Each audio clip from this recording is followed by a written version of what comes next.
and welcome to Bromley Chislehurst constituency's general election hustings of 2019, live from the Bromley Civic Centre.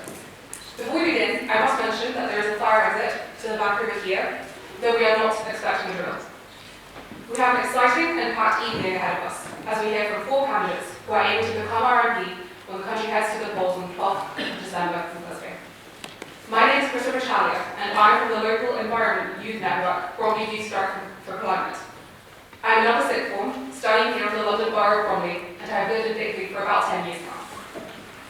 This event is brought to you by a coalition of local community groups, spearheaded by Cleaner and Greener Bromley and Beyond, Bromley Friends of the Earth, and Bromley Youth Strike for Climate. There has been an opportunity to submit questions in advance by email, and there has also been an opportunity to submit questions in writing today. I will try to get through as many of these as possible in the time allocated in each section. We are delighted to welcome, in alphabetical order, Mary Yawn of the Green Party, Julie Ireland of the Liberal Democrats, Bob Neal of Conservatives, and Angela Wilkins of the Labour Party. Woo! Unfortunately, at this point, I must mention there are 2 other candidates standing for election in this constituency, Zion Emoji of the Christian People's Alliance, and Jyoti Dialani of Renew. However, neither come from parties that have held elected office officially or nationally since 2010. They do not have any history of significant local support on the scale seen for candidates sat here, and as such, electoral law permits us not to include them, in the interest of getting through as many questions as possible for the candidates sitting here today. Tonight, we are shining a spotlight on the climate and environment, along with other pertinent local issues, with a view of enabling those of you here tonight, and those of you tuning in from home, to hear from your candidates in this general election, and encourage candidates from all parties to strengthen their environmental and climate policies, from the climate emergency to plastics in our oceans to the air we breathe. As to the format, each candidate will shortly get 2 minutes to introduce themselves in turn. They will then be asked a series of questions by me, with each candidate getting up to 2 minutes again to reply. Candidates will then be asked a mixture of questions from those submitted from you in the audience, and those which have been sent in advance, with each getting a further 2 minutes per question. If a candidate or a candidate's party is mentioned by someone else, they will be given a 30-second opportunity to respond should they wish to take it. Candidates, I do hope you'll forgive me if I cut you off, or if you go over time, or if I push you to stay on topic, in the interest of fairness and ensuring that as many audience questions get asked as possible. At the end of the evening, each candidate will have 1 minute to give their closing statement. We hope this will be an insightful and respectful event, which is why we've implemented the right to reply, thus encouraging candidates to focus on their own policies and record, not the policies of other parties. In view of that, all candidates have signed up to some key ground rules, most important that personal attacks on candidates or groups of voters, present in the audience or otherwise, will not be tolerated. Of the audience, we ask the same, and also to accept that any decisions made by myself, the chair, are final. Please respect all candidates and give them the opportunity to respond uninterrupted. If you are invited to ask a question from the floor, please limit your questions to no more than 30 seconds. Finally, from me, before we begin, this event unfortunately clashes with the first ever UK-wide climate and nature election debate on Channel 4. So we encourage you to watch this on Catch Up or over the weekend if you get the opportunity. Without further ado, I invite Ms. Yawn to give their opening statement. Hi, I'm Mary Yawn. I'm the Green Party candidate for Bromley Chislehurst. I've lived in Bromley for 30 years, on and off, and I'm raising my boys here with my husband, who's in the audience today. I'd just like to say thank you for inviting me this evening. Only 2 years ago, a hustings centred on the climate would not have seemed possible. This year, the Committee on Climate Change expressed their shock at the lack of government action to reduce emissions and prepare for the effects of the climate crisis. And only last week, the UN warned that the concentration of greenhouse gases has hit a record high and shows no sign of decline. There's mounting evidence that air pollution is causing serious health problems and that our children are particularly vulnerable. I'm excited to share with you the ambitious plans of the Green Party to deal with this emergency. We have the Green New Deal bill ready to go to deliver to the next Parliament, whatever the result of the election. Every Green vote and every new Green MP takes us closer to being able to achieve what science demands of us in this climate emergency. But we also need more MPs of all persuasions to look this crisis in the eye and meet it with action. I hope this election will bring us closer to meeting this challenge, and I'm thankful to be here to answer your questions.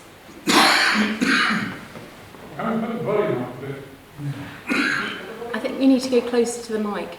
Sorry.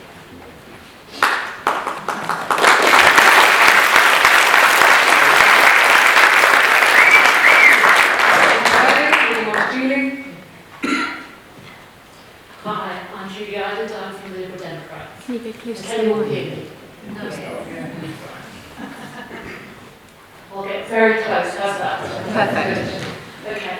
I'm Julie Island. I'm from the Liberal Democrats. I'm prone to repeat myself sometimes. I've lived in Bromley for 30 years, and I'm an emigre from Hackney. But I was dragged here by my then husband, and I brought my 2 children up here. They loved the local schools. Well, I told them they loved the local schools, and enjoyed the green spaces, and I love Bromley.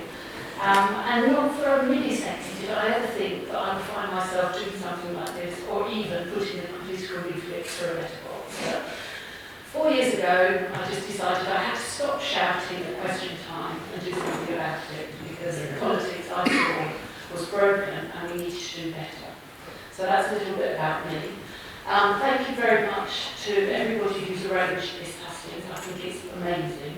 We have our 5-point plan for the Liberal Democrats. Number 1 is stop Brexit, not surprised. Number 2 is tackle the climate emergency.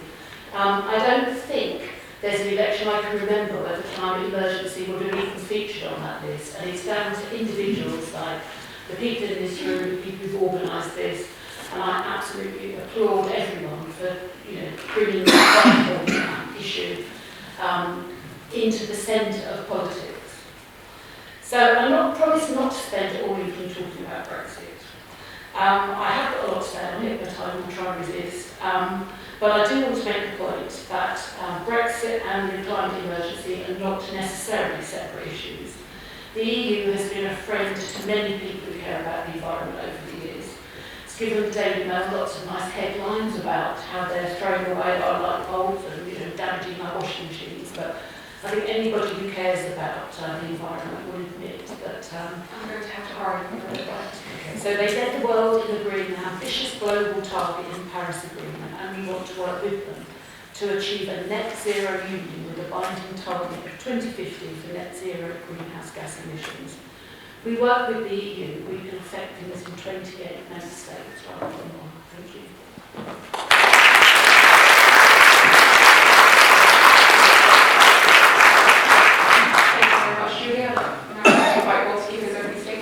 Thank you very much, Mr. I'm Bob Neal, I'm the Conservative candidate here. Everybody here okay? It's usually seeing me that's more of a problem. But I live in Chislehurst, have done throughout the time I've been your Member of Parliament. My family are local to here as well, so the issues that we have locally as well as nationally are things which I see day to day. And of course, one of the work I've done in the House of Commons that has impacted on that.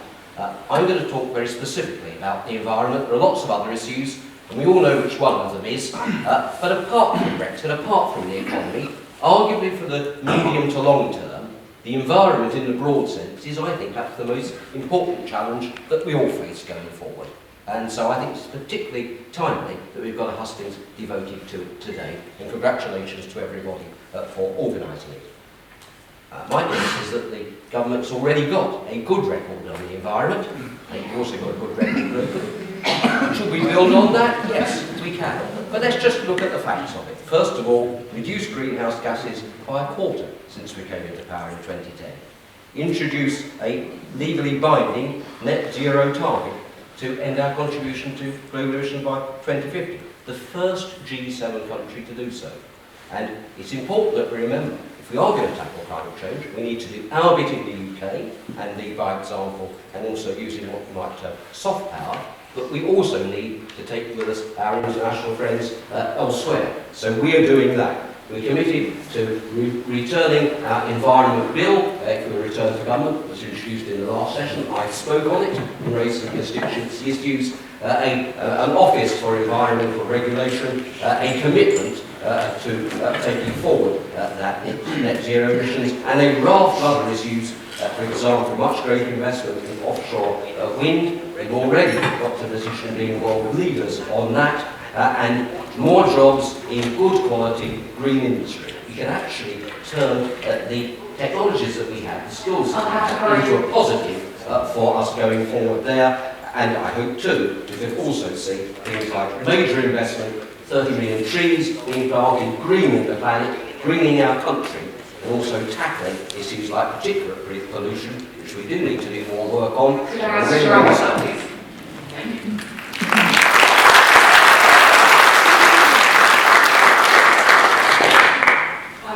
To remind candidates, we have quite a lot of questions to go through, so please do try to stick to the 2-minute time limit. I promise you, doing it forward, we have a lot of questions and a lot of questions that the audience want answered. Moving on, we finally have Angela address the floor for this speech. Thank you. I'd like to thank you, the organisers of this as well, actually, and also everybody who's here and giving up their time to be here, because these things are pretty flat if we don't have an audience. And this is actually one of the strangest elections I think I've ever seen. There's lots of traditions. I think there's one thing that we can all agree on tonight, and that is that we've got a climate emergency on our hands.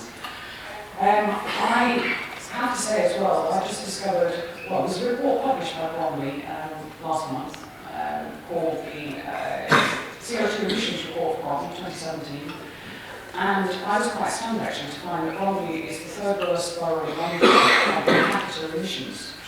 And given the nature of our borough compared with some of the London ones, I think that sort of puts very clear the challenge that faces us locally. A little bit about me. I lived in Bromley since 1996. I've been councillor here in Bromley since 2014. I should probably, as the member of the council on the platform, working in the Civic Centre as well. I've got 3 granddaughters. I worked for Labour Party for 17 years. Prior to that, I had my own business. After that, I had my own business. And I also travelled internationally, I think, and do working, not so particularly. When you do that, you realise the scale of the problem in other countries too, particularly in developing countries where they don't have bin collection services and things like that. I think we will, in terms of Labour Party's policies, I can see the Irish right flashing at me. I'm looking for brownie points, so I'm going to be quiet and talk about those policies as we go through the questions.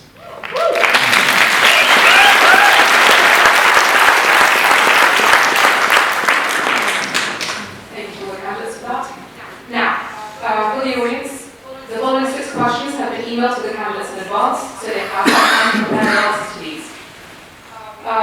The way the speakers are going to be organised is that we're going to be shuffling one to the right, every time. So since Mary started with the introductory speeches, I'll be handing over to Julie to answer the first question, which is always increasing concentrations of carbon dioxide in the atmosphere are driving climate change at an ever-increasing rate, at the upper limit of previous predictions. The 2018 IPCC report warned that limiting global warming to 1.5 degrees Celsius would require unprecedented, rapid, and far-reaching transitions in energy, land, and urban infrastructure, and industrial systems, together with a significant upscaling of investment in emission reduction and mitigation, to quote. Please describe the policies that your party plans to introduce, or that you would work to accelerate in response to this advice, including timings by which you expect them to be implemented.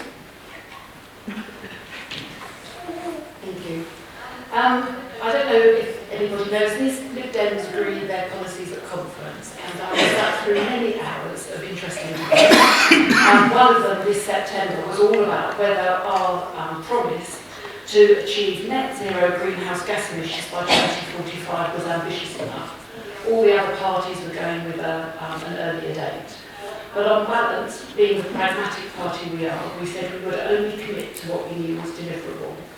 So we have committed to 2045, but we've added a caveat that we will cut emissions as fast as possible and we'll halve emissions by 2030 compared to what it is today.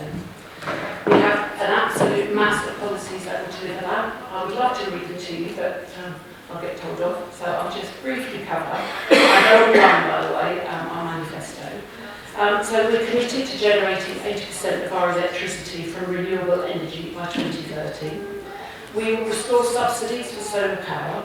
will increase the construction of offshore wind and end the ban on new onshore wind turbines, all while investing in new technologies such as new renewables, as well as carbon capture and storage.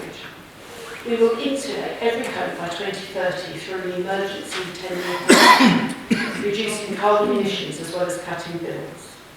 We'll restore the zero carbon home standard, ensuring that new buildings, both commercial and residential, are built as efficiently as possible.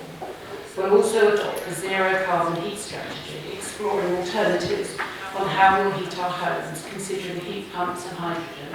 I also sat through an entire hour learning about hydrogen, but I won't bore you with that one. So we're also going to be bringing forward the date for the new for the ban on the sales of petrol and diesel cars from 2040 to 2030. We're going to cut VAT on electric vehicles down to 5%. So this will have the effect of cutting air pollution as well as emissions. And obviously we'll have to invest in more electric vehicle infrastructure. We want to convert the entire rail network to ultra.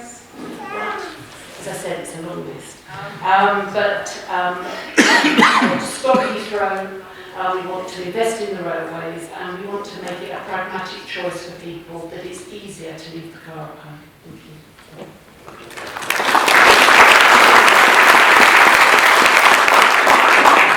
Thank you very much. I'll hand over to Bob. Thanks very much. Building on what we've already done, as I said at the beginning, the first G7 country to sign up to net zero target by 2050. But let's try and improve on that. So what we're proposing to do, as well as bringing back the Environment Bill, we'll have a comprehensive policy in relation to that. We'll be setting up an Office for Environment Protection, and in addition bringing in our own legal targets, including on air quality, the issue that I raised in Parliament just before the general election, we want to return to, specifically myself, if I'm re-elected. But we are certainly looking to use our international leverage, since we're hosting the UN Climate Change Summit in Glasgow next year, to get international sign-up. We remain committed to the Paris Accord in relation to that too. We are proposing to deliver 2 million jobs in clean growth over the next decade, a major investment in floating wind farms to build on our existing offshore, so that we get up to 40 gigawatts from that by 2030, 800 million to build the first fully deployed carbon capture storage cluster by the mid-2020s, 500 million to invest in energy-intensive industries to move them away back onto low-carbon forms of production, and 9.2 billion for energy efficiency in homes, schools and hospitals. Good for the environment, also good for families' heating bills as well. And if in return as the MP, I'd also be looking to work locally with Bromley Council, who in fact have of course approved a 10-year plan to ensure that they have net carbon emissions by 2029, which is the second most ambitious of any London borough. So nationally and locally, we've got a good offer. There's a lot more one could say. It's in the manifesto again, but I think that's a snapshot of what's a practical and deliverable set of means whereby we can build on what we've done and improve thereafter and keep up the pressure, because the issue, as we know, isn't going to go away. But we've got to work together across this. A number of agencies right across the piece, nationally and internationally, have to be involved. But I hope I've got the experience and involvement to play a role in doing it.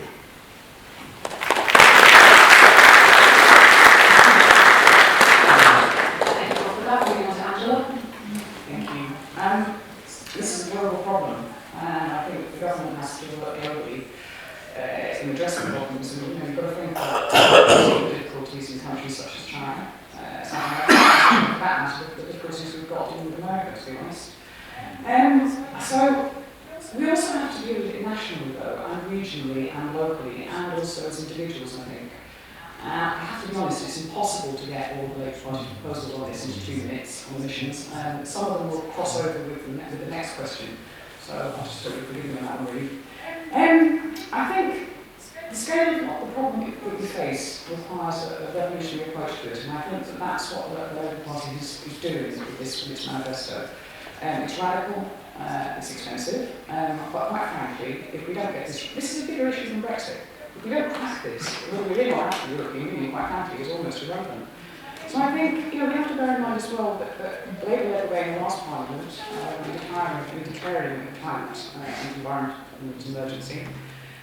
And in summary, the Labour's Green Industrial Revolution will tackle emissions with things such as moving parts of the energy sector into energy, delisting from the London Stock Exchange companies that do not contribute to this, to addressing the emergency, introducing a zero carbon standard for all new homes, reducing emissions at the heart of transport policies, reduce food waste and plastic packaging, which is another question later.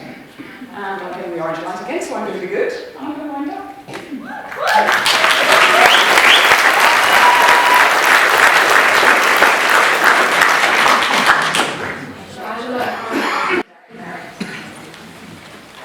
Thank you. So just to make clear, the Green Party has the most ambitious plans for dealing with this emergency. We've got a 10-year plan to tackle the climate and ecological emergency at the scale and speed that the science demands. And I think we really need to be looking at the science and listening to the warnings that we're being given almost daily at the moment about what's happening with the climate. We're aiming to have net zero emissions by 2030. So we're going to invest heavily in renewable energy, create millions of new jobs, apply a carbon tax on all fossil fuels. There's going to be a transport revolution, so we'll see affordable trains, electric buses, trams, new cycleways, low traffic neighbourhoods, end the sale of petrol and diesel fuelled vehicles by 2030. In agriculture, we'll see subsidies for sustainable farming methods that restore ecosystem health. We're going to plant 700 million trees. We're going to insulate all homes. 1 million homes a year will see deep retrofitting, so really dealing with the problems of our old housing stock. There'll be a programme to replace gas boilers with air source heat pumps and other technologies. And we're going to build 100,000 passive house standard houses every year for 10 years. We're going to invest to rebalance industry away from carbon and towards renewables. And there'll be new standards for clean technology and energy efficiency, research and development to support this. Carbon capture and storage systems will be deployed, so we're particularly thinking about things like steel manufacture. And we're going to launch a public information campaign. We need to bring people with us on this and encourage behaviour change at an individual level as well. And thank you.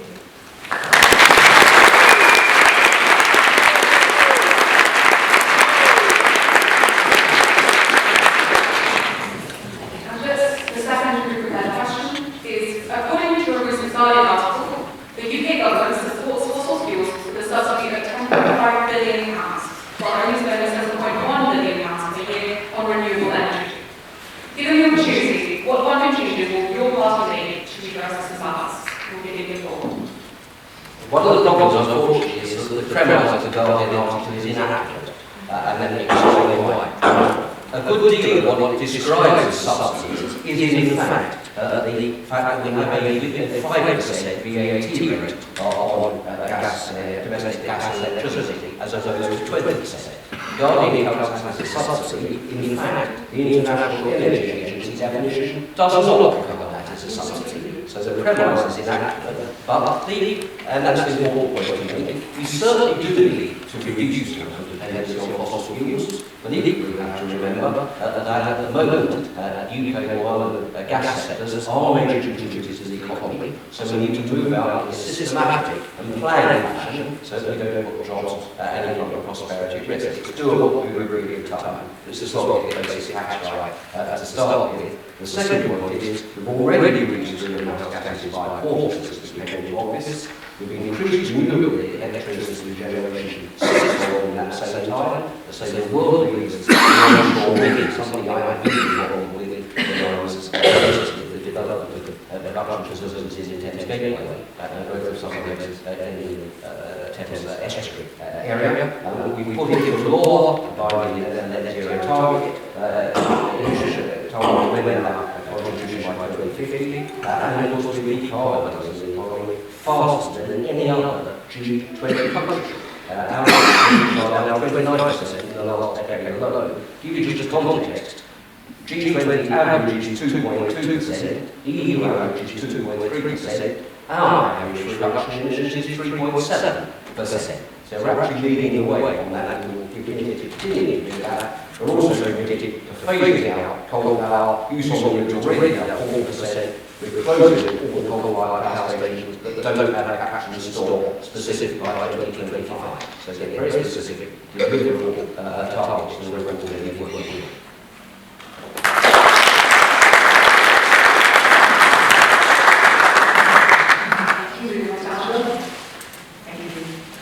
I don't know what the VAT element of the 15% VAT element that Rob's just mentioned actually adds up to. But I think what I would say is that the question itself, even if the figures are slightly wrong, reflects values well, it reflects why we need a change of government. And I think this is now the values as a party, and its commitment to what it wants to do and what it needs to do. Quite frankly, the government is not as much as it could have done. It's offshore a lot of those issues by imported goods, rather than producing them from. To me, that's a bit of an accounting trick. Now, Tories has also made progress offshore, but onshore, fall back, not cheaper than done. So Labour would take energy producers as one networks of smart ownership. Essentially, utilities should not be there in the profit of shareholders. They're essential services that we have.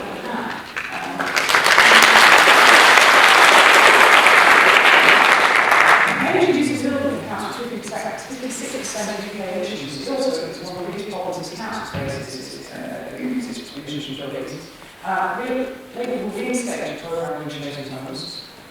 But I live in Old House, or flat in Old House, I should say, and the cost of doing this is something huge, which is why Labour was sort of more flexible in terms of having targets at the 1930s then, the 2030s.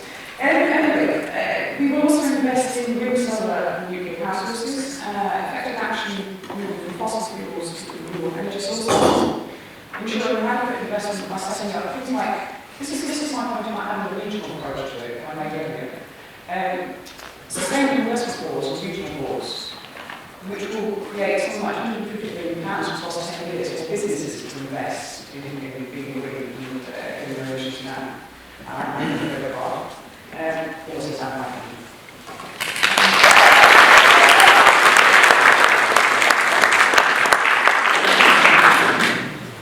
Well, Angela mentioned your 50% VAT sum in her response. Would you like to respond to that? I think I simply say this. I don't think it's remotely unethical to have a VAT regime that actually keeps down, well, that was the phrase was used, I'm afraid, actually, at one point. There's nothing wrong with having a VAT regime, and I don't apologise for having a VAT regime that keeps down energy costs for families and households. And so I think that's a perfectly plausible and proper use of VAT differentiation, and one that I'm very happy to stand up for, actually, so I make no apology for that. Let's then try and move, in the ways I've described, to a transition away from current levels of fossil fuel dependency, but let's be fair about what we're actually talking about.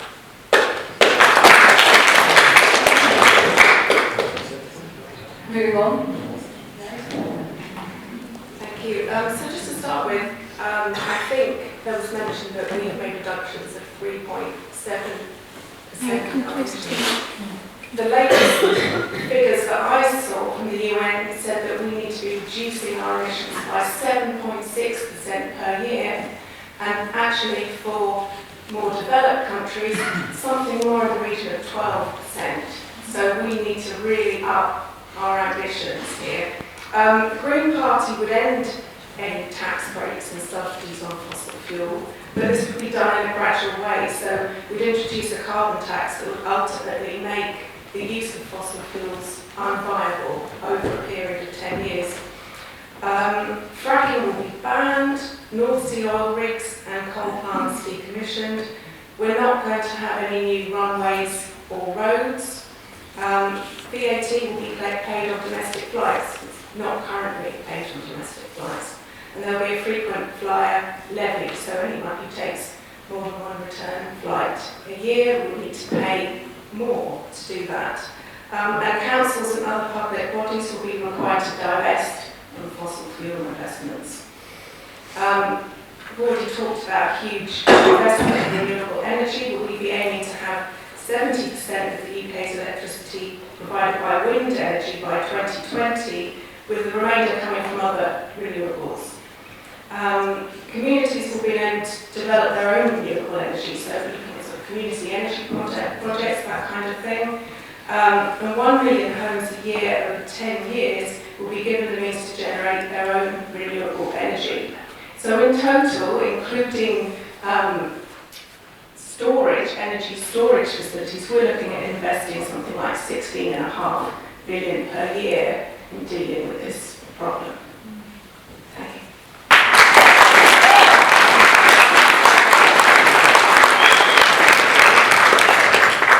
Mary and finally Julie for this question. Thank you. So we are spending an additional 12 billion over 5 years to support our commitments on renewable energy. Wind power is now the cheapest form of electricity generation in the country, which is a fantastic transformation from 5 years ago, and it solves a pragmatic problem. You know, it's obviously the desirable form of energy for us all, or for the industry. So our policy is that we aim to decarbonise the power sector completely. We're going to be supporting renewables. We want household and community energy to be supported so that we create jobs and cut fossil fuel imports. And as I said earlier, we aim to reach at least 80% renewable electricity in the UK by 2030. So in order to achieve this, we'll remove the current restrictions on solar and on wind. We'll support plans for the tidal lagoons that were cancelled and new ones that are proposed. We'll build more interconnectors to guarantee security of supply around the country. And we'll commit to expand community and decentralised energy generation, micro-generation I think it's called. And we'll support and incentivise local councils to develop local electricity generation. It would be good to see in Bromley. And we also need to incentivise consumers to buy from green energy providers. I mean, that's very much an issue of choice and not often an issue of economy at the moment. All new homes will be fitted with solar panels, we'll ban fracking, we'll support investment in cutting-edge technology like hydrogen, as I mentioned earlier, and ensure that all the National Infrastructure Commission, National Grid, Ofgem, etc. will work together to achieve this. Thank you.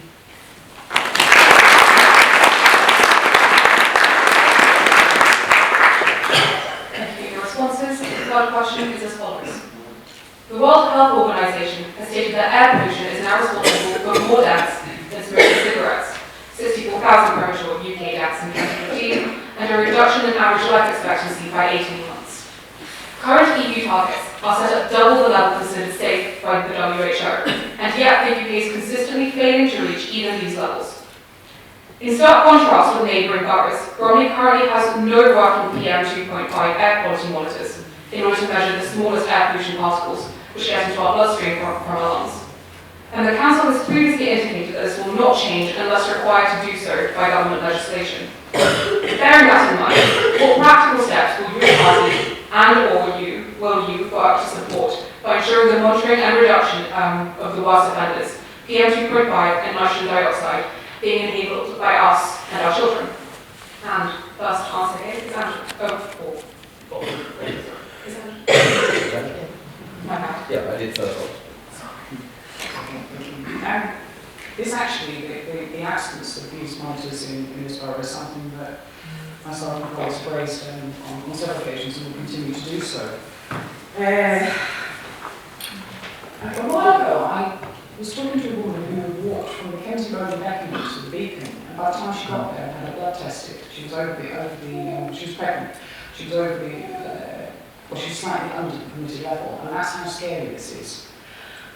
I think this council passed a motion in July to get its net carbon emissions down to 0% by 2029, and I think we're going to try very hard to do that. But you have to be able to monitor it. And how to do that when you haven't got all the equipment you need to do so. There are a number of other things that I worry about as well in terms of, what are we monitoring in terms, there are, council does monitor, it's got a carbon management programme, and we need to widen that. Within the council alone we need to have, we need to monitor these other emissions and everything else. But anyway, moving on, what I would also say actually is that at least we have, when we're in London, we've got big progress being made with ultra-low emissions. But what I would like to see is that extended further out as well. It's just not enough at where it is at the moment, where I live is around the border with that.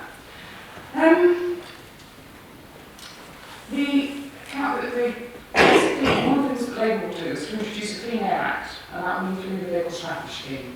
Again, most people, I don't drive an electric car. We need to have the legislation behind councils and the money from government, as well as the legislation enforcing councils to actually act on this. Do it quick.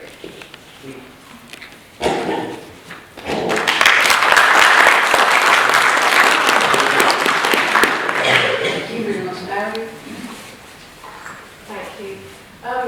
Like Angela, I think we should be measuring levels of PM 2.5 in this borough. I'm not quite sure why we're not. And actually a recent report for health professionals in Bromley stated that there are an estimated 208 deaths attributable to particulate matter in this borough per year. I was quite shocked to read that, actually.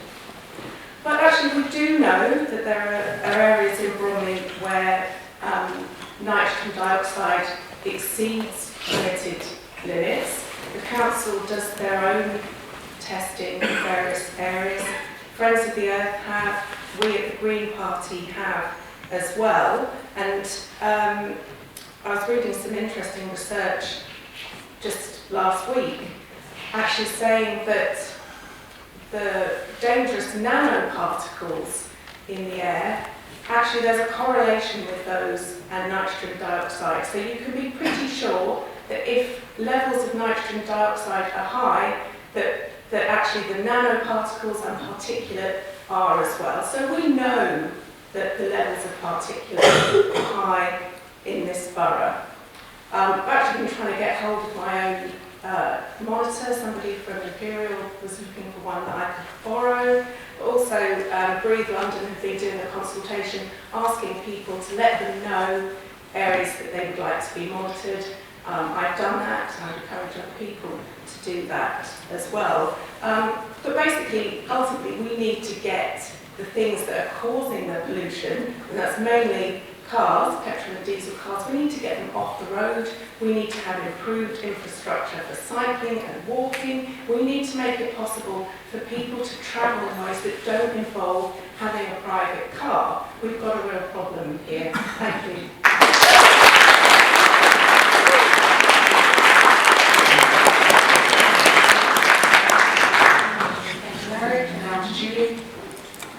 So I do my abracadabra moment.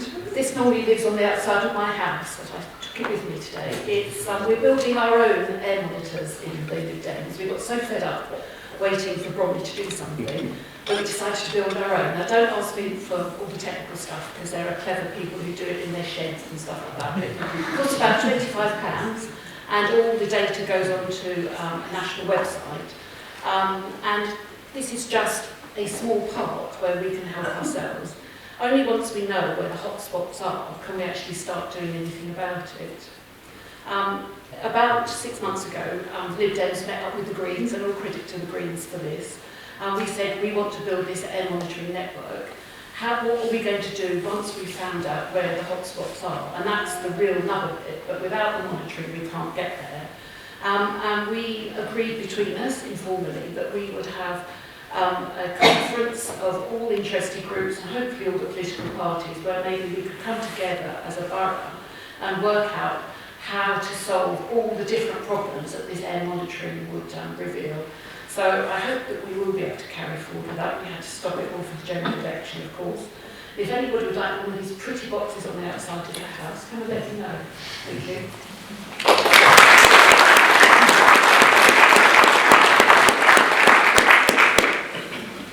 Thank thank you to Julie and her visual aids. We all have much to go. Well, we're committed to reintroducing the environment bill which we had just before the general election. That would include our own legally binding targets on air quality and also the establishment of an Office of Environment Protection. I want to make sure that has real teeth.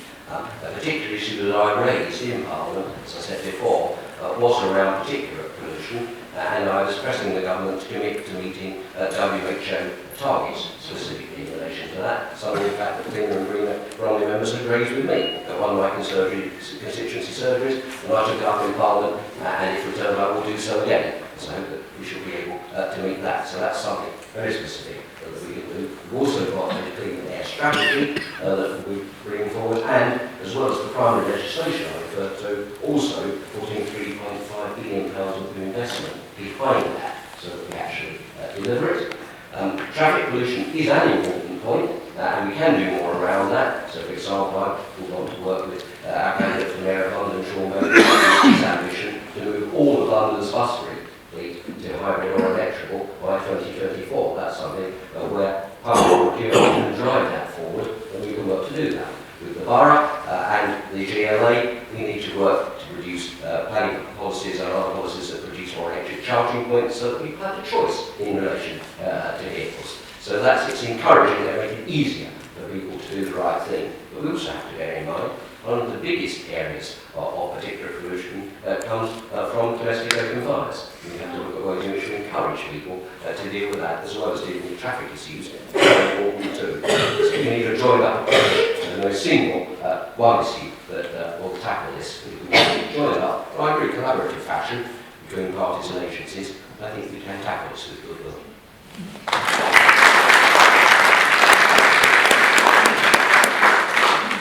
Thanks to the candidates and their responses. This is the fourth question. There is huge goodwill among the public to reduce plastic use and pollution, but the task is made impossibly difficult by the ubiquitous use of plastic in packaging. The UK currently produces 1.1 kilograms of plastic waste per person per day. Numerous reports have also exposed poor recycling practices, including shifting our plastic problem elsewhere. Like many other boroughs, Bromley currently does no in-borough recycling. How will your party budget legislate to ensure that the amount of plastic usage and waste is reduced, and that better recycling practices are introduced? And we are back to Mary for this one. Thank you. Just today, Greenpeace announced that 7 out of 10 supermarkets increased their plastic footprint over the last year, despite calls from consumers to do something about this.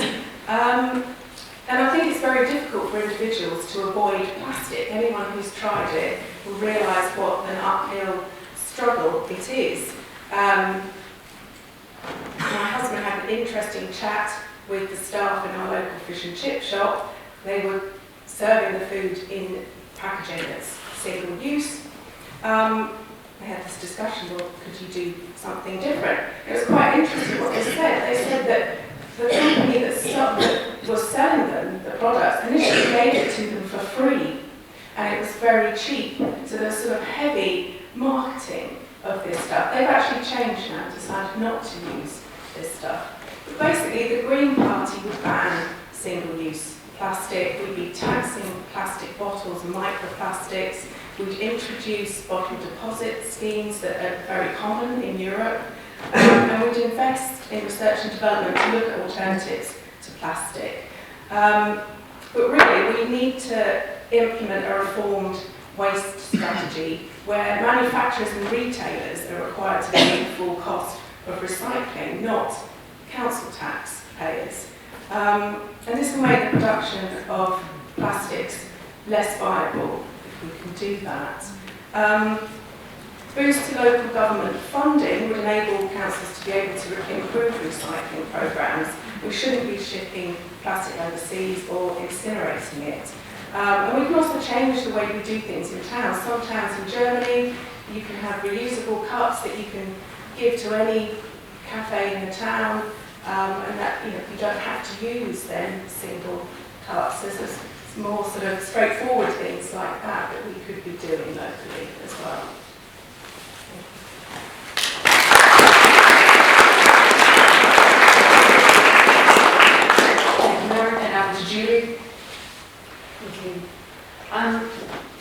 it's all a bit about encouraging consumers, giving them the right guidance, encouraging retailers and manufacturers, and also legislating to make sure it happens.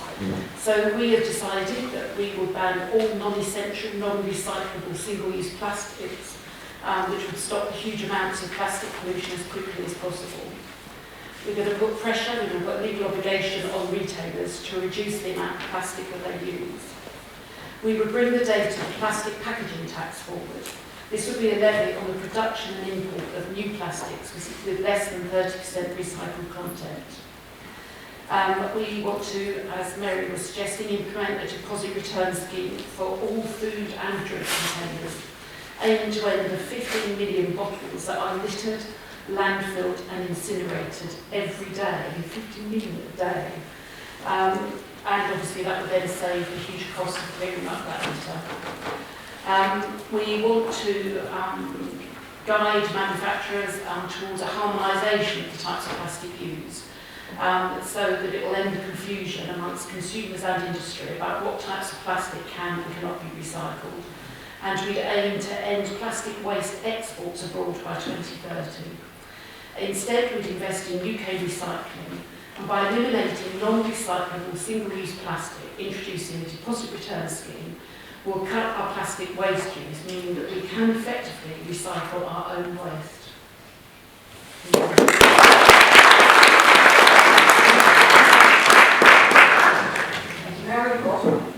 Thanks. Well, we've already taken the step of banning microbeads in care and cosmetic products. We of course introduced the 5p bag charge, which is about 13 billion fewer carrier bags in circulation, and we've doubled fines for littering. I find it very frustrating. As a family, we try and do our bit, not buy things that come in plastic packaging if you can get them loose, and it is ridiculous the amount there. So what we also want to do, I think, is to look to encourage supermarkets to introduce plastic-free aisles, to look at the tax system so that we can incentivise businesses to reduce waste and needless packaging. I think very often the carrot is more effective than the stick in these things, so that's what we're seeking to do.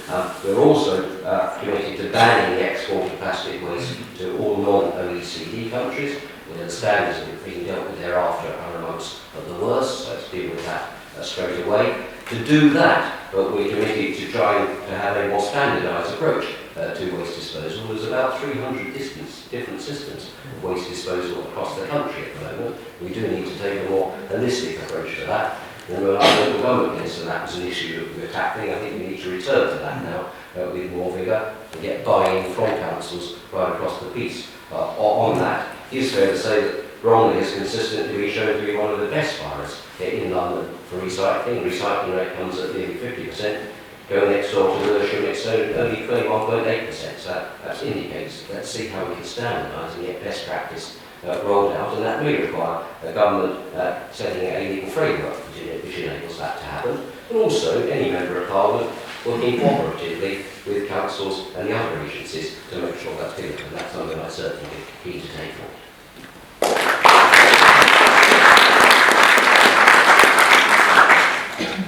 And finally, for this question, Angela.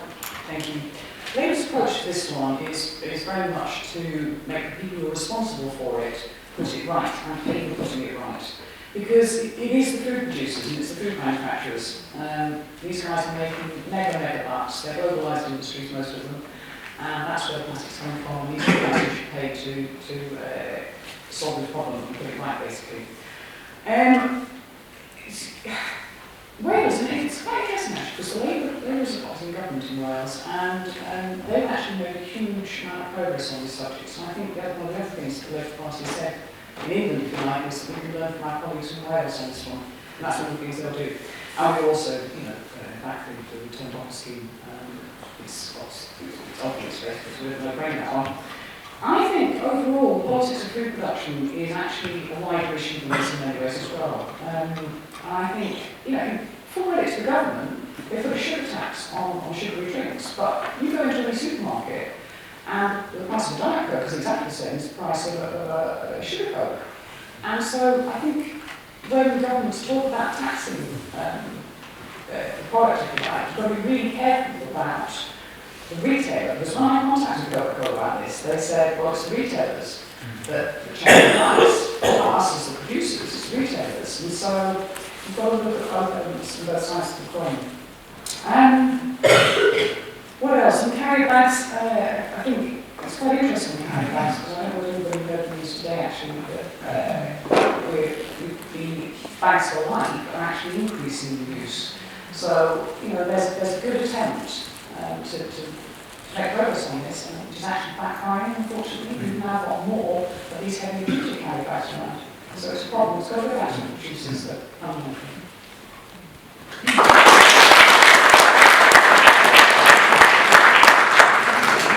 Thank you, Angela. The penultimate of the questions that have been sent in advance is as follows. Accelerated climate change is already resulting in increased rainfall in the UK, causing rivers to burst their banks and flood homes. The expectation is that rainfall will continue to increase. Bromley residents face a significant risk from surface water flooding and the risk levels of the rainborne quacking crane and other water courses. What steps will your party take, and will you actively support to assess the risks, plan for them, and ensure that damage is minimised when flooding occurs? And we are on to Julie for this question answering first. We had a long debate about flooding at the conference as well, and a many-page recommendation. But in summary, obviously when floods happen, it's an utter tragedy that devastates entire communities. We want to invest in flood defences, we want to enforce strict planning regulations, and we want to ensure that the most vulnerable people have adequate insurance. We've got an ambitious tree planting policy. We still aim to catchment management solutions to prevent flash flooding and store water in the uplands. Particularly in Bromley, this requires working with other neighbouring local flood authorities and the Environment Agency to push for protection and for catchment management. The new lake at Beckenham Place Park is a really good example of catchment management. And obviously it's used a lot now for recreation, general landscape and biodiversity improvement. It's been really welcomed, I think, by the entire community, so a really good example there. So we've committed to increase our investment to £5 billion in a flood prevention and adaptation fund. We want to make sure affordable insurance is available for homes built after 2009. We're going to continue to work with the insurance industry for small businesses protection. We'll ensure flood defence spending is kept in line with that need to protect against climate change. We're going to implement programmes to help farmers and other land users adapt to climate change impact, introduce long-term planning for droughts and floods, and encourage local authorities to report annually to their residents on the action that they have taken to protect their residents from the impacts of climate change.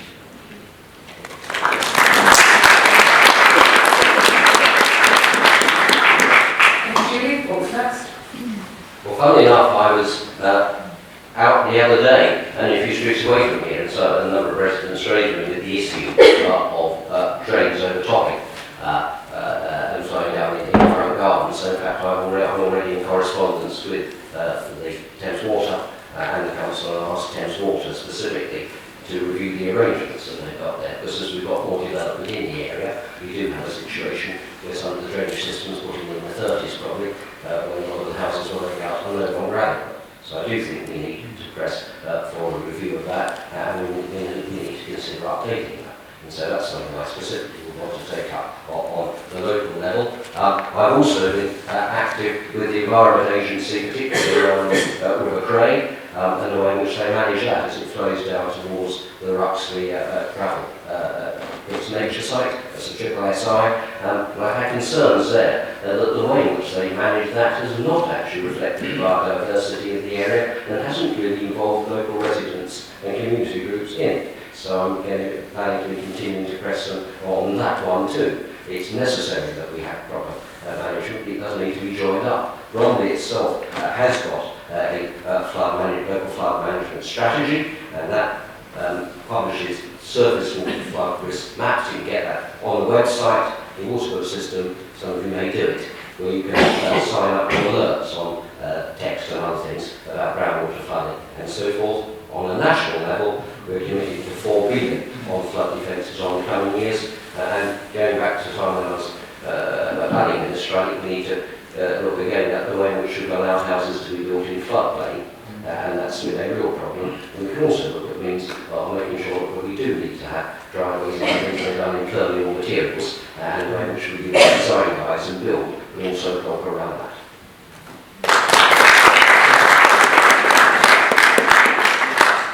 Thank you, Bob. Councillor. Thank you. There are a number of points which Bob said that I agree with actually, but I'm not going to run through them again one by one. I think the first thing that the local government would do is to make sure we properly fund the Environment Agency, to be honest, because that's one of the problems that we've had around this sector.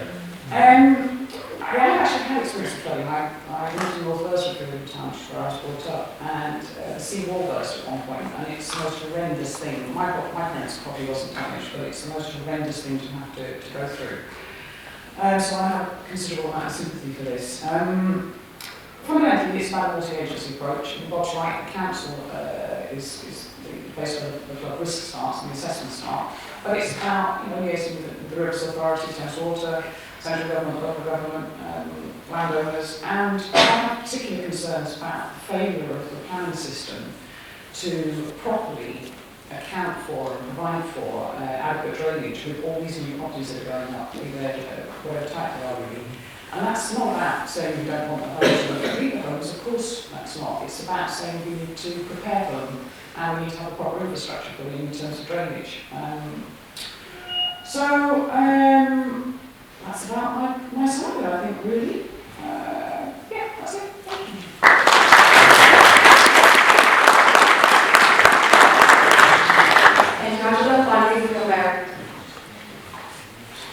Thank you. Much of what the others on the panel have said I would agree with. And I think one of the issues is sort of reading the local flood risk management plan. The thing that struck me was that throughout the document, what was being said was there are things we need to do, but we have to do what's affordable. And we're in a situation where our budgets are significantly constrained. So I think we need to make sure that local councils have the budget that they need to deal with these issues so that we can be prepared for flooding and we can do things like make sure we have proper defences, but also do these things in a sustainable way. So make sure we're planting trees, as Julie mentioned, and that we're restoring soil, and also looking at the planning system, making sure we're not building floodplains as well. Thank you.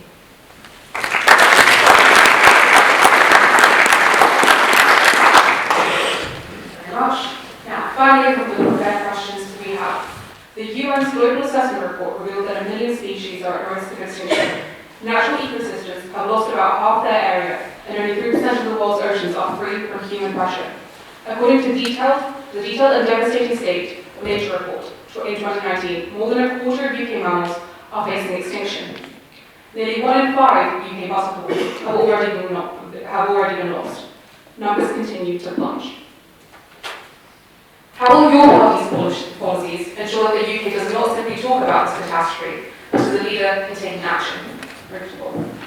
Okay, well I think two elements of it, what we do internationally as well as what we do nationally. Internationally, Britain's been at the forefront of trying to combat, for example, wildlife crime. We hosted important summits that led to declarations, another declaration in relation to this. We have some of the toughest wildlife crime laws, including a very tough law against ivory, poaching of ivory, and so forth. And we continue to the committee to do more on that. But also, it's about protecting the habitats that these animals live. So we are signed up to the New York Declaration on Forests, so we can have sustainable forestry and agriculture for people who live in those areas, rather than the rather rapacious type of deforestation that we see at the moment. We are committed to spend $5.8 billion in international climate finance up until 2021, and we've already invested specifically on forest and land use programs there, which protect and make habitat more sustainable. Particular programs including endangered species like the orangutan, Amazonian jaguar, African forest elephant, all UK investment there at the moment. On marine protection, we're on course to protect over half of our waters. We're pressing other countries to do the same. We want to have 30% of the world's oceans protected by 2030. 41 new maritime conservation zones have been created since 2010. We've got in the UK alone 355 marine protected areas of different types. We're also expanding that to the British overseas territories as well. We want to do that done by 2020, some 4 million square miles, hopefully there. In addition, on the mainland, if you like, 12 nature improvement areas established, about 150,000 acres of priority habitats. Over 11 million trees planted, and now our commitment to planting some 30 million trees in addition. So there's a track record there about doing work already, and a commitment to continue to do and increase the volume of the same.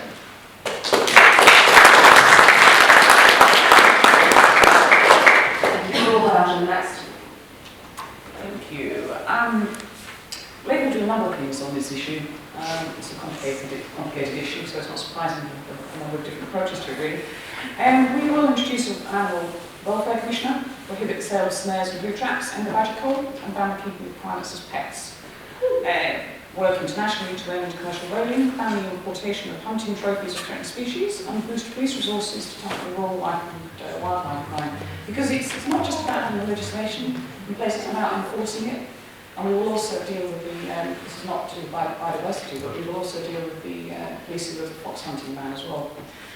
Labour's planning for nature will release 1.2 billion and set some legal binding targets to drive the restoration of species and habitats.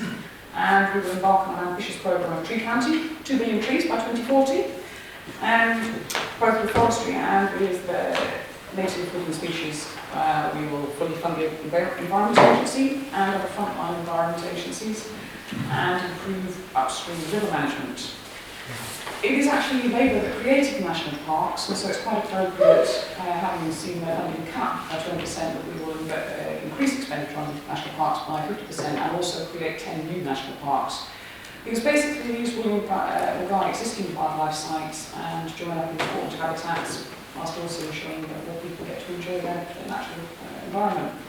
And we will also establish a new environmental tribunal to ensure that administrative decisions are consistent with environmental and nature recovery obligations, which is the joining up thing, the legislation and the enforcement of the legislation. And that's it. Thank you.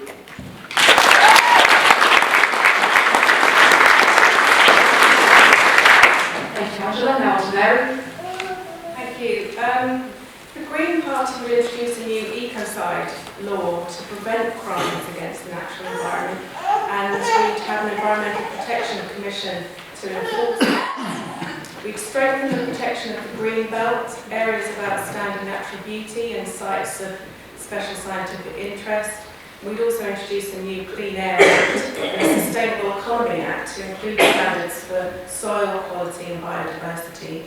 We would ban the most harmful pesticides, invest in peatland restoration, and protect water supplies with stricter penalties for polluters.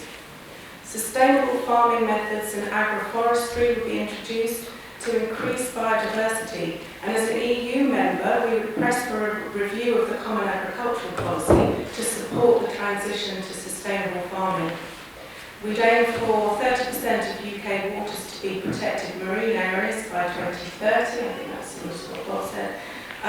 We'd plant 700 million trees over 10 years to include urban tree planting of native trees. We'd introduce community farms and allotments in urban areas and new green spaces, including things like living roots and walls. We'd encourage urban gardeners to plan for wildlife, so including things like hedgehog holes in fences and bee corridors. And we really need the involvement of local residents and groups to do this. And actually just last night, I met with the Environmental Action Coney Hall group to hear about their work creating a pollinator village in Coney Hall. By planting trees and hedgerows, they're creating wild areas and meadows and a nature garden and looking after street trees. And I think this is something that we could replicate across the borough. Thank you.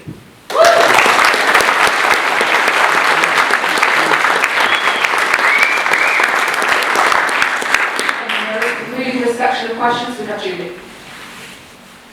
This all links back to everything we've already talked about in terms of farming, pesticides, pollution, food cycle, flooding. Everything affects everything. So there are a lot of policies we've already talked about. But in addition, we've also got a commitment to bring forward a Nature Act. This will be modelled on the Climate Change Act, setting targets for the restoration of nature, improving biodiversity, reducing air pollution, and cleaning up our rivers. We also want to establish an Office of Environmental Protection. It's not just another quango, it's something with real teeth that would enforce environmental standards on government and hold them to account on meeting the targets on restoring the natural environment and cutting emissions. And also on farming, we want to reform the farming subsidies on a public money for public good basis, rewarding farmers for contributing to the restoration of nature, improving the biodiversity in farming in a nature-friendly way while growing the food that we need. And in general, we want to ensure that the UK's high environmental and animal welfare standards are maintained in any future trade deals within the EU.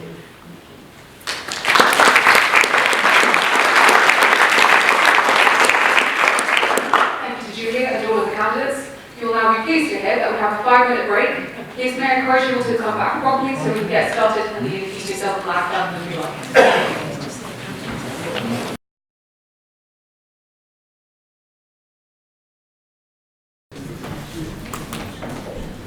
Alright, welcome back everyone. For the second half of the evening, so for the next half hour or so, we will be asking the candidates questions which you have submitted, so that's to look forward to.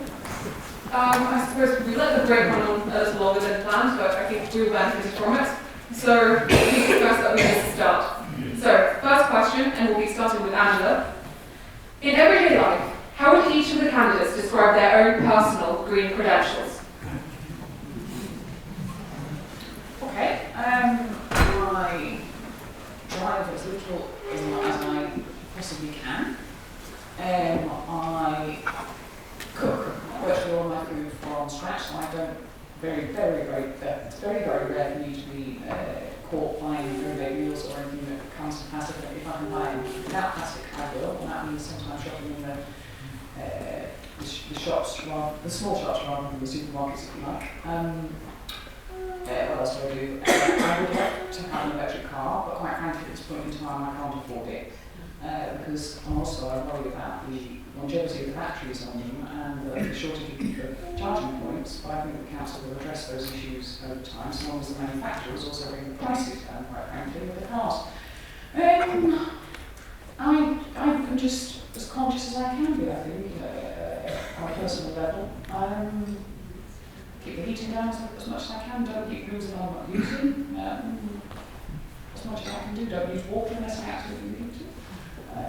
And in terms of the council, it's just an issue that we're very conscious of as a member of the council in terms of trying to get Bromley to do a little bit more as well. So thank you.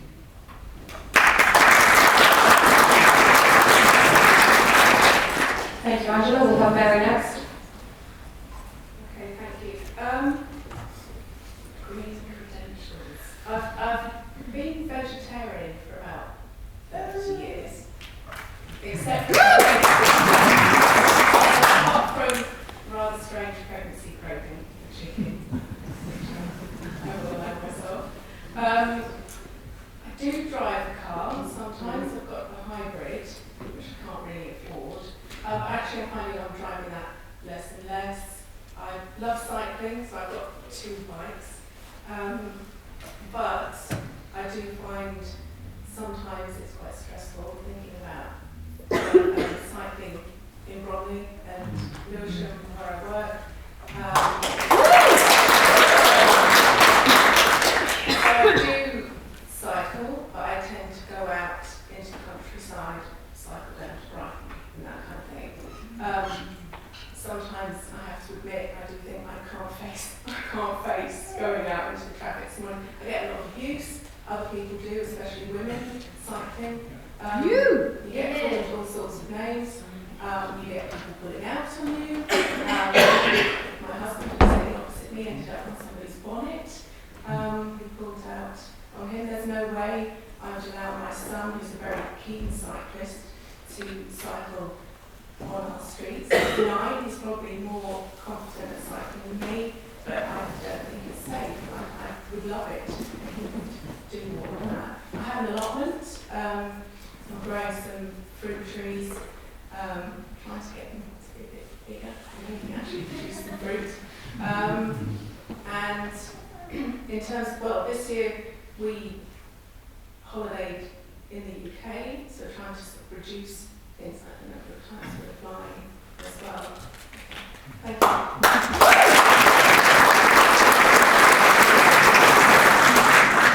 Thank you, Mary. Now we will have Julie. We've been meat-free midweek since September, and you have to know that you're talking to somebody who never thought those words would ever come out of her mouth. My son brought his first girlfriend home, it was very exciting, and I cooked her the only thing I actually know how to cook, which is a roast dinner. Because only afterwards he said, by the way, she's vegetarian. So that kind of transformed my entire life, and so my children are pretty much vegetarian, and I just have meat at the weekend. So that's something.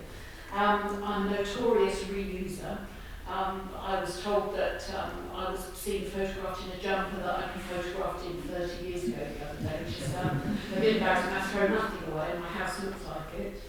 I travel to work on public transport, of course, as we all do, commute in and out every day to London. And in London, I also converted my office. I've been working there 3 years, to a green office. All their stationery is recycled paper, etc. Their energy provider now, a green energy provider. Their rubbish is normally, we pay a special company to come along and recycle the rubbish, and we normally get our 100% recycled certificate every month. All office consumables are either reused or recycled. So that's, I think, made a really big impact there. So I've got a long way to go, but I'm going to keep trying. Thank you.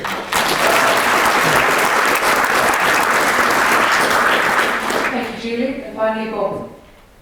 Well, we recycle as much as we possibly can. I think sometimes told off for being almost attentive, particularly to getting recycling done. Actually, I feel it's a very simple thing that we can all do, just with a bit of organisation. So I'm very keen that we do more to do that. We compost, make sure that nothing's wasted as far as that's concerned. It's a bit of common sense very often, isn't it? It doesn't have to be massive virtue signaling, it's just using sort of applied common sense to how you live your lives, not wasting energy, making sure we've got proper energy insulation. I did that not just for ourselves, but also for my elderly mum, to make sure that she's got that done sensibly too. Not using the car any more than you need to, and when I swap it in, no doubt, when this one comes to the end of its life, I shall certainly look at the alternatives of hybrids or others. But point made that you need to have the reliability, as Angela was saying, with the batteries and so on. What we do to do that. We made a point, I think I mentioned earlier, of trying to avoid the pre-packaging when you can avoid it. I think customers can help by that. If you sort of vote with your feet to some degree, you actually are prepared to buy the stuff loose rather than the thing that comes with more packaging in the product sometimes. That's something we can all do in a small way. And within Parliament, there's a number of green schemes that I and other MPs subscribe to about trying to make sure it was more useful there. The select committee I chair does its visits around the country by train, almost invariably, again to minimise any domestic flying. We don't do a lot of overseas work. When we do, we've got a carbon offset scheme. So I think in a small, sensible way, we can all do our bit and encourage other people to do the same. That's really the most important thing about it.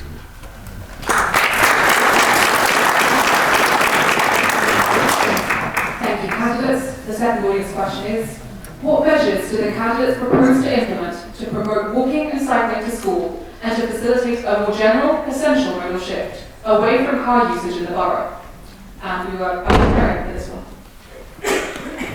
Okay, so in terms of Green Party policy, there would be a £2.5 billion a year investment in cycle infrastructure and walking. And I think we can look to other countries, other cities who've done this really successfully. So we're looking at places like Amsterdam, who've really invested in that, and where actually there is a real possibility for most people to cycle. Of course, not everybody can. But also thinking about reducing car speeds on our roads. The lower the speed, the more people are able to do things like cycling on the road. The faster the cars are driving, the fewer people are actually able to manage doing things like cycling on the road. And we need people to be shifting the way that they travel. I think ultimately we need to be thinking about not having private car use. When you look at traffic, in the morning when I look at traffic, I'm taking my son to school. Most cars have one person in them and they're queuing up. It does seem quite bizarre when you look at it. It's a strange way to travel, sort of inefficient. So I really think we just need more investment and thinking, the journey about how we can encourage people to travel. A lot of our journeys are actually short journeys, and a lot of those could be done either by walking or cycling. We need to put that investment to make that possible.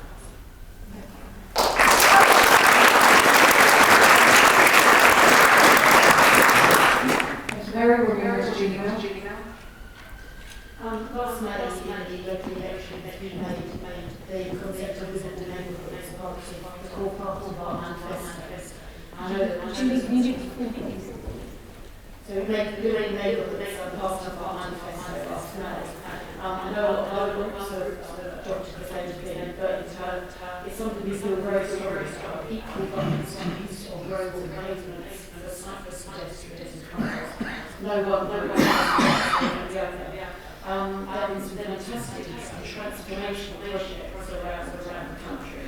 If anybody's interested in the forest, massive opposition which is proposed, but now that it's in place, it's universally welcomed by all groups. One of the reasons a lot of people take the car on short journeys is because they don't have public transport to go, that's their own area, or they don't want to get their children road safety is a massive issue. I feel this is the first campaign I've ever involved in for that, and it is I've been spending over Code Road with a large automated traffic stops on the county and survey petition, trying to get people to realise that everybody has rights, and that children feel safe, that their parents won't drive them to schools. And cyclists will say people up there who won't dread out going out if there are complete planned cycle routes, how to get from A to B using cycle paths, cycle ways, cordoned off parts of the road, then people will do it. Just very quickly, in Kensington and Chelsea, they're experimenting with intelligent quad literally experiments. Those kind of things you've got to look at, you've got to be imaginative and bold, or else we'll be having the same conversation as well in time.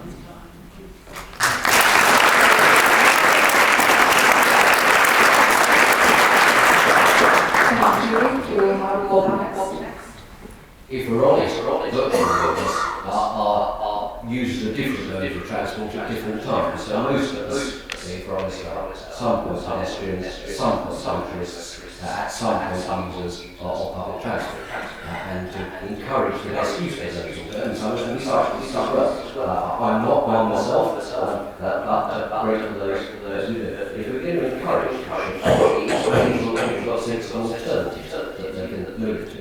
So, for example, as a daily train instructor to London, I would really enjoy the push for better services on South East. The amount of frustration that can sometimes cause me to think I drive a short distance rather than take the car.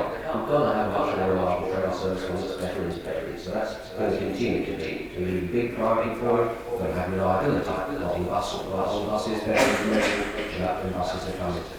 And so on, that is being rolled out. I was very much involved in to get schools for boys around, and I think that was that happened. And what struck me was the good practice that was being done around green travel plans, staggering the opening hours in the school to make sure there was a conflict between the opening hours of the boys going to the boys' support as well. Learning and just interesting in actually practice that we can do, and involves, again, not necessarily the MP or the one person dictating, but pulling people together and taking that forward. I'm also pleased to see, I think that Bromley's doing a lot of good work on this with the cycle routes and the Shortlands and Bromley Friendly Streets project that's going forward at the moment. I think it's a really good example, and I'd be very keen to encourage that elsewhere across the line.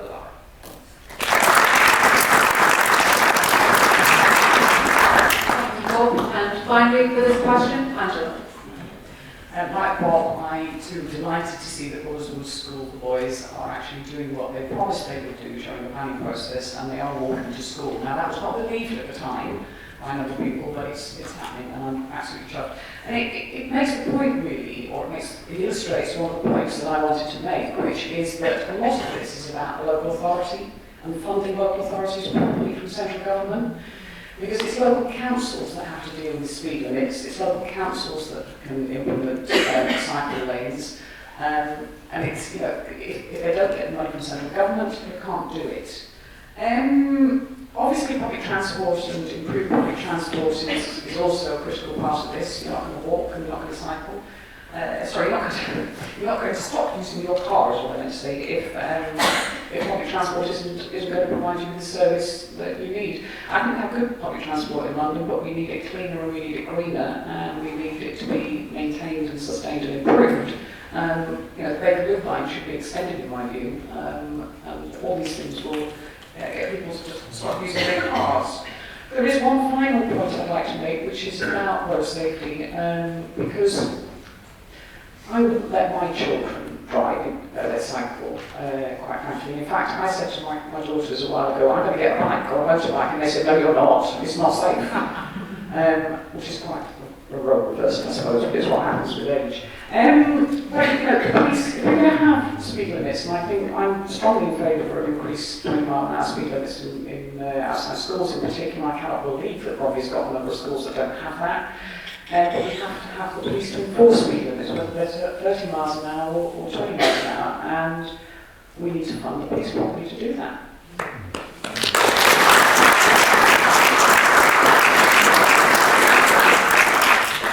Thank you for those responses. Now, on to the next question. How do the candidates feel about getting rid of their cars and joining the millions of us who use public transport? And we are on to Julie. Yeah, I would love to abandon my car. I don't use it very much, fortunately. I think in Bromley we need to do an awful lot to improve public transport. Yes, routes into London, we have lots of lines, sometimes they work, sometimes they don't. But if you have to get a bus if you have to go to, say, Ilford Hospital, it's not quite so easy. Getting to the Crew isn't quite so easy. The bus service just isn't up to scratch. So I think the move on to things like electric vehicles is probably an in-between position for me, although I'm nowhere near to being able to afford it at the moment. And I will just continue to use my car as little as possible, and hope that in a few years' time it will be easier just to say farewell to the car for good.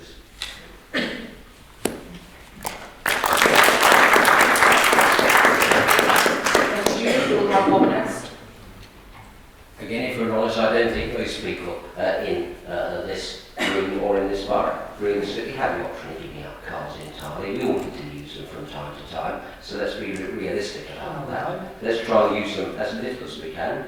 I think most of us do try and do that sensibly for a variety of reasons. Let's have sensible alternatives that people can use when that's appropriate, and let's be considerate and thoughtful in the way in which we use vehicles when we do. All of those don't require draconian measures by government, but a bit of common sense by all of us, and helped by the various agencies to assist us in doing that. And I think, like Julie, actually, we ought to be looking to a situation where we invest and encourage the industry itself, which is cleaner cars, better cars, we'll make better use of road space in various ways. I think there's no single silver bullet on that, but I think if we're sensible about it, we don't think vacations in the car is necessary, but let's look at the type of car, how, and what's the alternatives. What car have you got? It won't be necessary.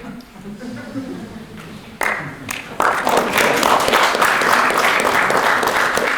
I please remind the audience that no calling out would be appreciated so that the candidates can get their responses out and you can move on swiftly with the questions? Angela, would you like to go next? I think the question was, what would it take for you to get out of your car? Was it? How would you feel, isn't it? The question is, how do the candidates feel about getting rid of their cars and joining the millions of us who use public transport? Okay. I'm just going to go back a bit because 5 or 6 years ago, I think I drove absolutely everywhere. I had a small car, admittedly, but I used to drive a lot. And because I just became conscious of the situation that we are in climate-wise, I stopped doing that. And actually now I really, I will walk if I can possibly walk. I travel into London 2 days a week for work, but I walk to the station when I use public transport and walk at the other end. I do keep a car. I have a very small car though, and quite frankly, what I think should happen with cars is I do not understand why people in London, particularly in more urbanised London, if you like, rather than the wards like Darwin or some of the more rural areas of Bromley, I do not understand why people have to have huge cars. I think there's a big difference between driving a small car, which is needed as a woman on your own very often, coming home late at night from council meetings or whatever, and driving a great big Range Rover, huge, or whatever it might be. So, what would it take me now? Would I give up my car? Yeah, I'd give up my car so long as I have adequate public transport to make all the journeys that I need to make. It's as simple as that. And very often they're a complex journey, and always been made. But I'd really like to see something that the government legislate against these huge vehicles that just putting out whatever pollution they're putting out across our streets, and blocking our streets up, and scratching the side of my little car because I can't get down my road at all.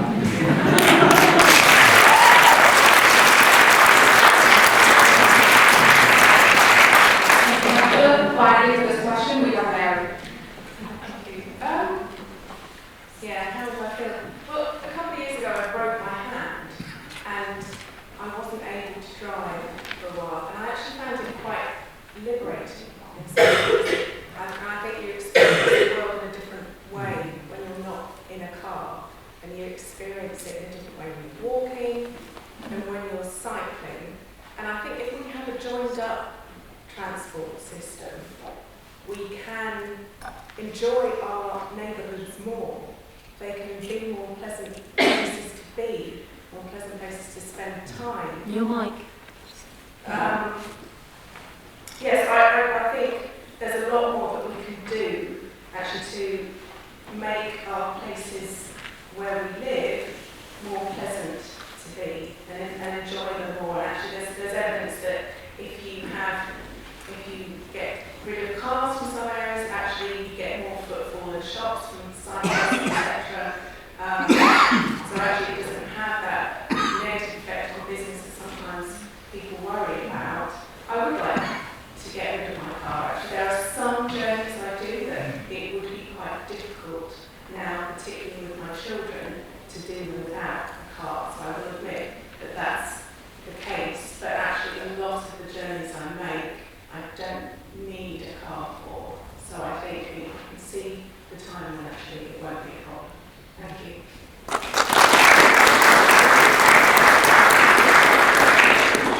Thank you for that, Mary. It looks like this will be our final question for the evening, so Bob will be answering it first, and it is as follows. The current government has legislated for a new statutory climate target, while failing to achieve its 2 years of its 25 existing climate change goals.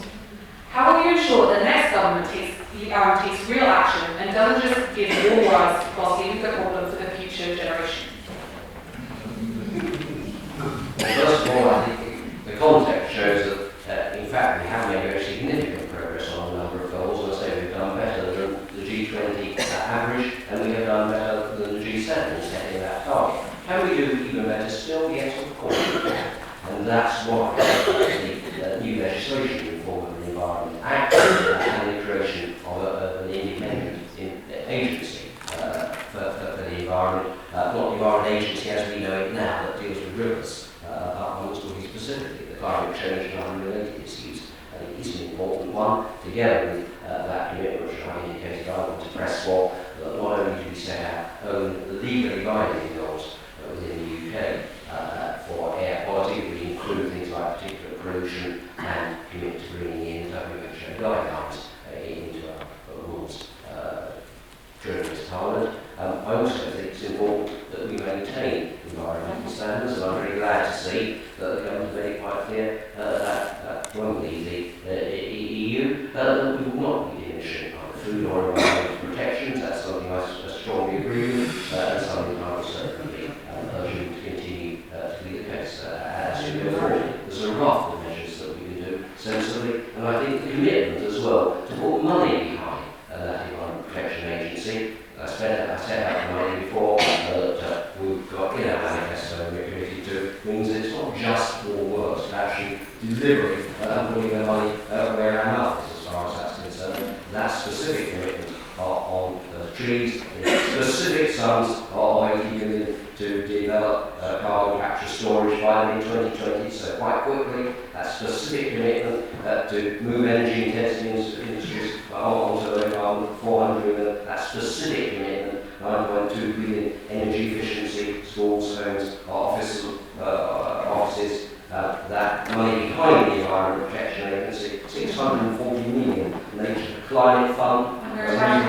All those are specifics, which I think will give us confidence that we can go forward and deliver on what are challenging but necessary steps. Well,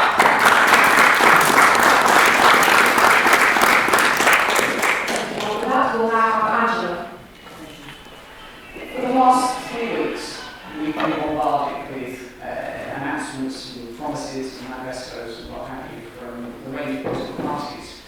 And tonight, everybody sat very quietly, thank you for that. Last week, 4 of you around more localised views, if you like. I sense in this question a degree of scepticism about, okay, so you make a lot of promises, what are you going to do about ensuring that you deliver them? And I'll ask that question as best I can on 2 levels. One is about how the Labour Party will deliver it, the other one is a more personal one, if you like. So, the Labour Party, I think for a party, it's about having realistic goals.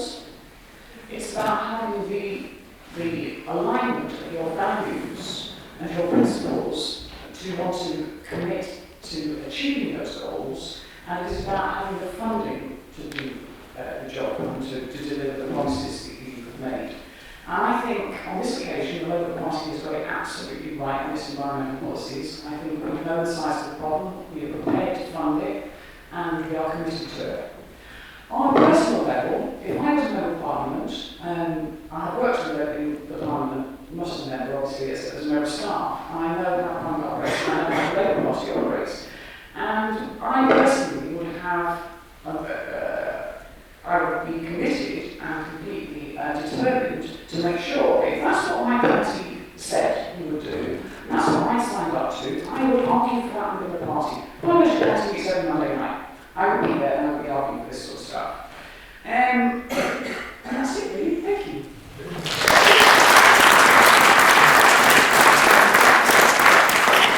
Thank you, Angela. We'll have Mary next.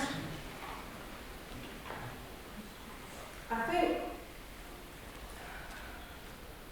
there is a sense that there's a lot is being said and there's not enough action. And I think one of the things, I think I'll talk a bit about Extinction Rebellion. One of the things that they're asking for, firstly, is that we tell the truth. And I don't think we're telling people the truth about what needs to happen, about the changes that we need to make, and actually the risks.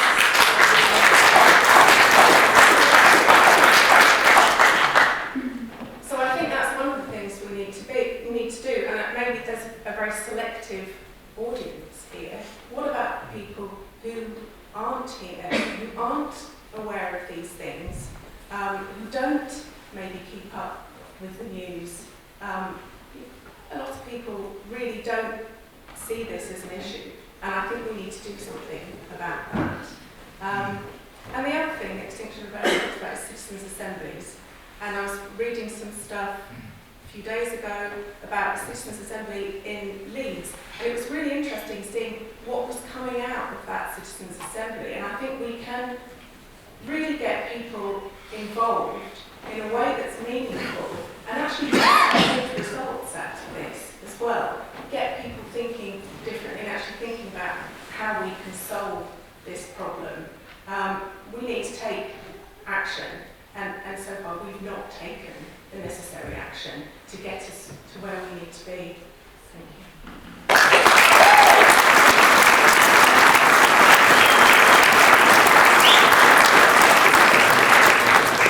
Thank you, Mary. And now on to our final response of the night from Julie. I'm kind of a bit stuck on this one. So the question seems to be, how do we get the government to do what it promises? There are quite a lot of people who are going to be asking that for a while. I had a quick look on my little memory jigger here to say that the government were actually taken to court 3 times in the last 5 years for failing to meet the bare minimum standards that the EU laid down.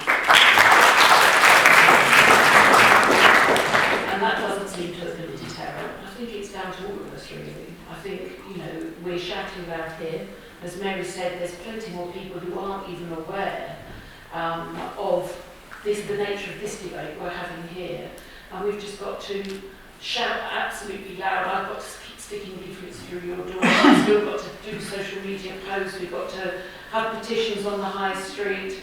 Hopefully we can support each other as well. There's a degree of unanimity in the borough that, we need to do more.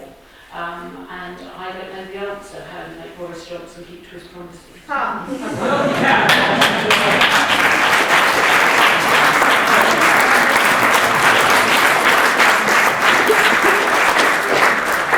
At the mention of Boris Johnson, I would now like to extend to Bob, if you would like a right to reply. I suggest the best possible way is electing someone who's worked with in the past, who held his feet to the fire in the past, and actually has the means of access to government to make sure that things are brought forward. And that means having a Conservative member of Parliament and an experienced member of Parliament, and somebody who's not afraid to tell Boris and any other leader of our party when they're right and when they're not right. And we know full well I have a track record of speaking my own mind in Parliament. And that's what I continue to do. So that's how you make any government of any party deliver on its promises.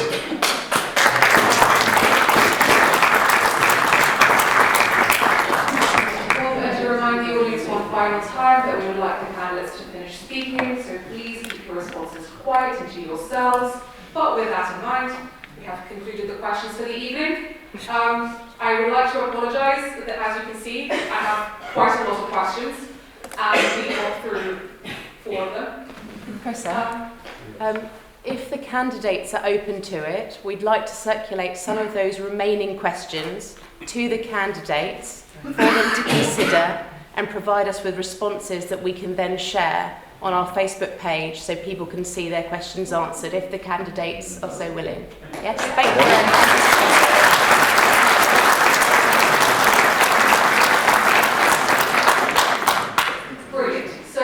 Now to closing the evening, we will now have all of the candidates give a closing speech. I wish to remind them that this is only 1 minute long, so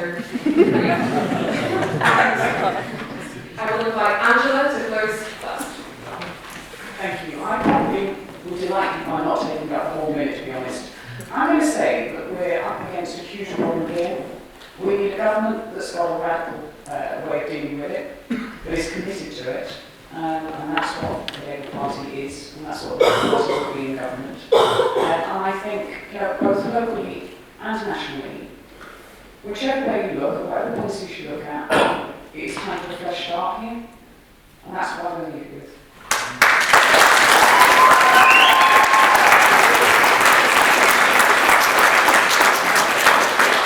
Thank you very much to Angela. Now we'll have Mary. Psychological therapies with people who have to face their fears and push through them with action and hope. We're creatures of habit, and we tend to look away from difficult choices, from what might threaten us. But this is a crisis that we cannot look away from, and which needs us to take that leap of faith to act as individuals, as members of groups, and as governments, for not just ourselves, but for future generations. And no radical action has been taken, maybe being seen as being too contentious, but now we need policies, people need a choice, and in this election you have one. At the end of their report, the Committee for Climate Change, rather surprisingly, state, well, we've told you what you need to do, now do it. Well, let's do it. Please vote Hope and vote Green.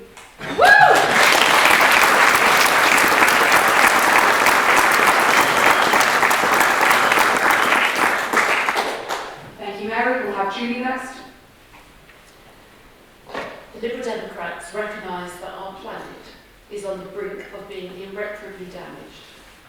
And all of us, you, me, everybody in this room, are responsible for that damage. Our planet is heating to unsustainable levels. We are witnessing a catastrophic loss of biodiversity. The air we breathe is toxic. Our oceans are full of plastics. As so many people have said, there is no planet B.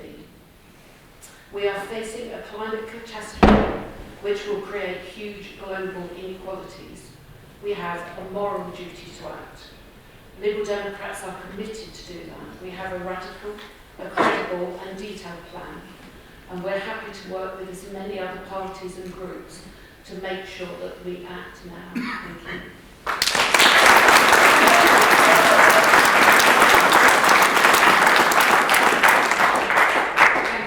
And we will now have a final closing remark from Bob. I think one thing we need to learn from all of this is that all of us as politicians and as fellow citizens need to be a little bit more humble about the whole thing. None of us know all the answers. No one party has a monopoly of all the answers or all the answers. There's a need for real energy and vision here, but also has to be tempered with realism in the sense of what is practical and deliverable. I believe that the track record of my party shows that we have done that. It's ironic and interesting because I must be honest that the first Prime Minister to talk seriously about climate change was Margaret Thatcher. And the truth is that there's a long track record which all the parties now need to grapple with, and we shouldn't assume that any of us has a monopoly of the answers. I think as any member of Parliament, we want to have someone who is going to work to pull our community in this constituency in the borough together to deal with these issues, and do that in a way which is practical, deliverable and affordable and sensible. Balance and realism is actually a very important thing in politics. When we can do that in tackling the real and pressing issue of climate change, that's the most sustainable way to make our planet better for future generations. Your children, grandchildren, mine.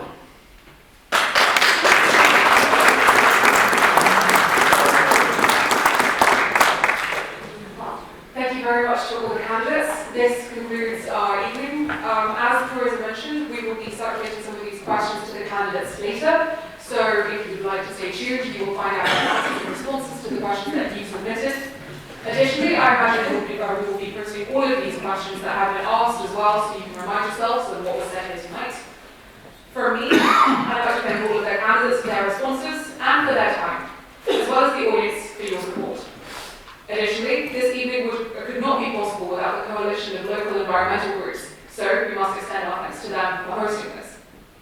If you're interested in finding out more about what was discussed today, or if you would like to know about future events organised by these groups, please consider following Cleaner and Greener Bromley and beyond on Facebook. Thank you. Have a good evening.